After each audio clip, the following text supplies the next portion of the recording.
So we are into the month of February, and that means one thing. That means Valentine's Day is approaching. Or I guess Valentine's Day is coming, might be a better choice of words considering the holiday. I digress. Anyway, I'm going to give you guys my top 10 horror couples with 5 honorable mentions too. And I want you guys to do me a favor in the comments below, right below here. Tell me your favorite couple in horror movies. I'm focusing on couples that actually care about each other for the most part. So all you sickos out there that want to say like Billy and Sydney, Billy never gave a fuck about Sydney.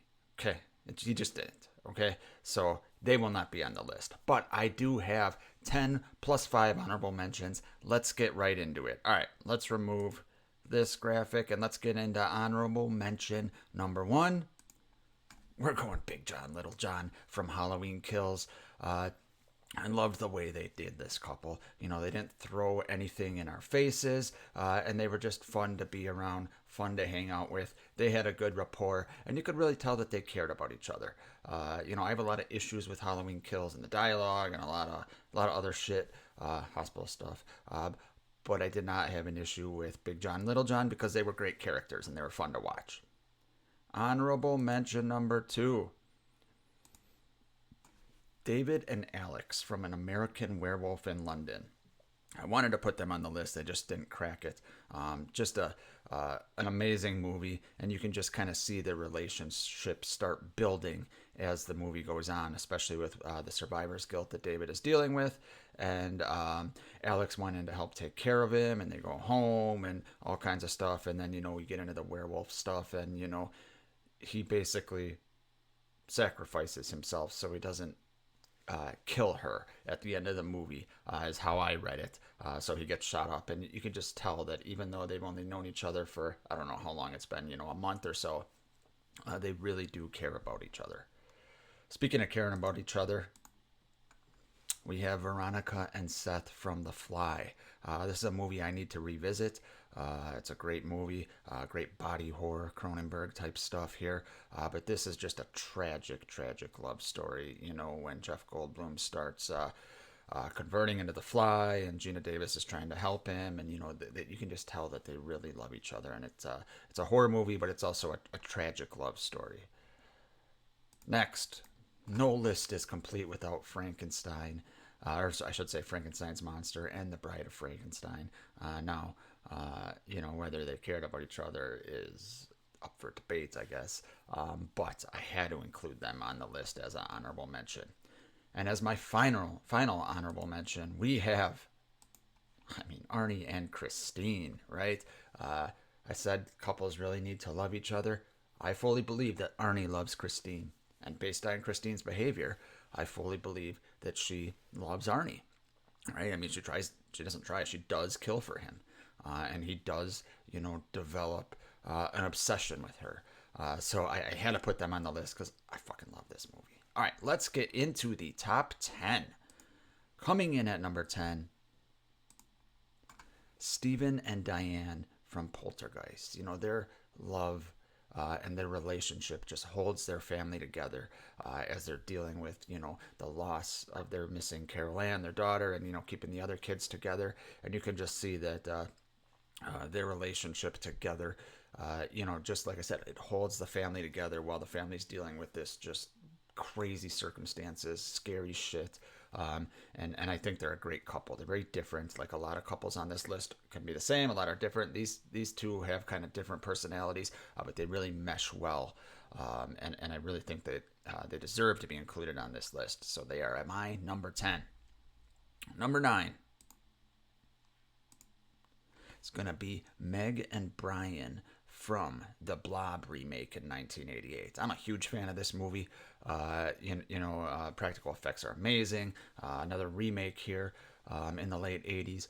But I really like the relationship. You think it's going to be Meg and this other character at the beginning, but he dies in an awesome scene. And you got Brian Flagg here, who's kind of the town pariah, the town badass, played by Johnny Drama himself, Kevin Dillon, and of course Meg is played by Shawnee Smith, and they got a great rapport, great chemistry.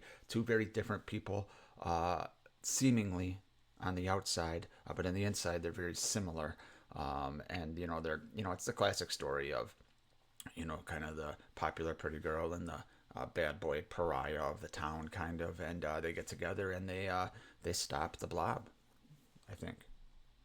All right, that was number 9. Let's get to number 8. My number 8 is gonna be Venkman and Dana Barrett from the Ghostbusters movies. You know, I'm including Ghostbusters 1 and 2 in here because I think they got a good rapport in both those movies. Bill Murray's Bill Murray, right? He's entertaining to watch, even though he's a jackass, in real life and as Venkman. And Dana Barrett's awesome. Sigourney Weaver's great in this. She plays a different character than, Ripley, but you really believe that they care about each other. And she, even though you can see Venkman kind of annoying her, she kind of likes him and stuff like that. It's just a great relationship, a great rapport, a great chemistry between these two actors. Coming in at number 7, we have Julie James and Ray from I Know What You Did Last Summer, and I Still Know What You Did Last Summer. I kind of wanted to include Sarah Michelle Gellar and Ryan Felipe's characters, but the heart of, when you include I Still Know What You Did Last Summer, the kind of the heart of the movies are the relationship between Julie and Ray. And, it dissolves in the first movie where there's no trust and stuff, but Ray comes back to save her. He jumps on the boat and, all kinds of shit. And they're just a good couple. And, I was in high school, when these movies came out, barely, but I was in high school when these movies came out, and they always hold a special place in my heart. And, it's just the classic, late 90s, early 2000s type pretty people in horror movies, and it works really well for me. So Julie and Ray are at number 7. Let's get number 6. We got Chief and Ellen Brody. I mean, part of me wants to put these guys at number 1 because, Jaws and Jaws 2, I mean, they're great together. They're absolutely great. Lorraine Gary, I have issues with her utilization throughout this franchise, specifically in Jaws The Revenge, but in Jaws 1 and Jaws 2, when Chief Brody's around, they are fantastic together, specifically in Jaws 2, actually, and even 1.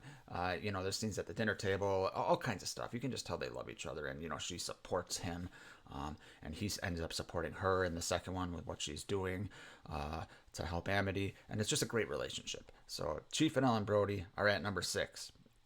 All right, top 5. As I get into my top 5, do me a favor, guys. Hit that subscribe button down below. I appreciate it. It really helps out the channel. Let's get into number 5. Number 5. The Warrens from the Conjuring universe. I am not talking about the real-life couple, because I don't give a fuck about them. They're con artists. But in the Conjuring universe, it's a ghost stories, right? James Wan does the first couple, and they're great. They're great fucking movies. And Vera Farmiga and Patrick Wilson are great as Ed and Lorraine Warren. And, specifically as these movies go on, you get little tidbits of their relationship. And you see how much they care about each other. They might not always outwardly show it, but, they support each other, and they're in this together. So it's a great set of movies, specifically the first 2 again. But specifically their relationship is what kind of holds the movies and grounds those movies into reality for us, the audience. So the Warrens are at number 5. Number 4. You knew they'd be on the list, right? They'll probably be most people's number 1. The reason they're not my number 1 is I'm not a fan of Child's Play movies, the later Child's Play movies. Even Bride of Chucky, I get what it does for horror. I get what it does for the franchise. It jolts new life into the franchise that's still going on, but I prefer the first couple and even the first 3 Child's Play movies to anything that came after it. However, you can't deny that Chucky and Tiffany are an iconic, and I don't use that word lightly, an iconic couple in horror, and any list like this, they deserve to be towards the top. So if you have them at number 1, I will not argue. For me, they're number 4, and that's a compliment because they're really big for horror movies and really big for horror couples. Top 3 people. Let's get to number 3. Big Tremors fan, big Tremors fan. Bert and Heather from Tremors, played by Michael Gross, and of course Reba McEntire. Talk about couples that are just meant for each other. Gun-toting, uh, survivalists. They're fucking great.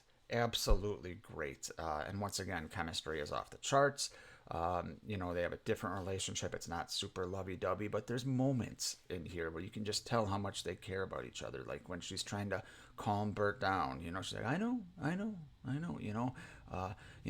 It's just a great relationship, and they're a great couple in a great movie. Number two, Dewey and Gale from the Scream franchise, another one that most people will have towards the top of their list, and I am no exception. The chemistry between Courtney Cox and David Arquette is off the charts, especially in the first three movies. Wonder why. But they are great. In the first Scream, it's kind of the will they, won't they. In the second Scream, it's kind of the will they, won't they. In the third Scream, it's kind of the will they, won't they. Play to death, right? However, the chemistry between these two characters and kind of the juxtaposition of their personalities is what makes their relationship great. But there can only be number one, right? And for me, movies I grew up with, I came along right at the right time when these movies came up.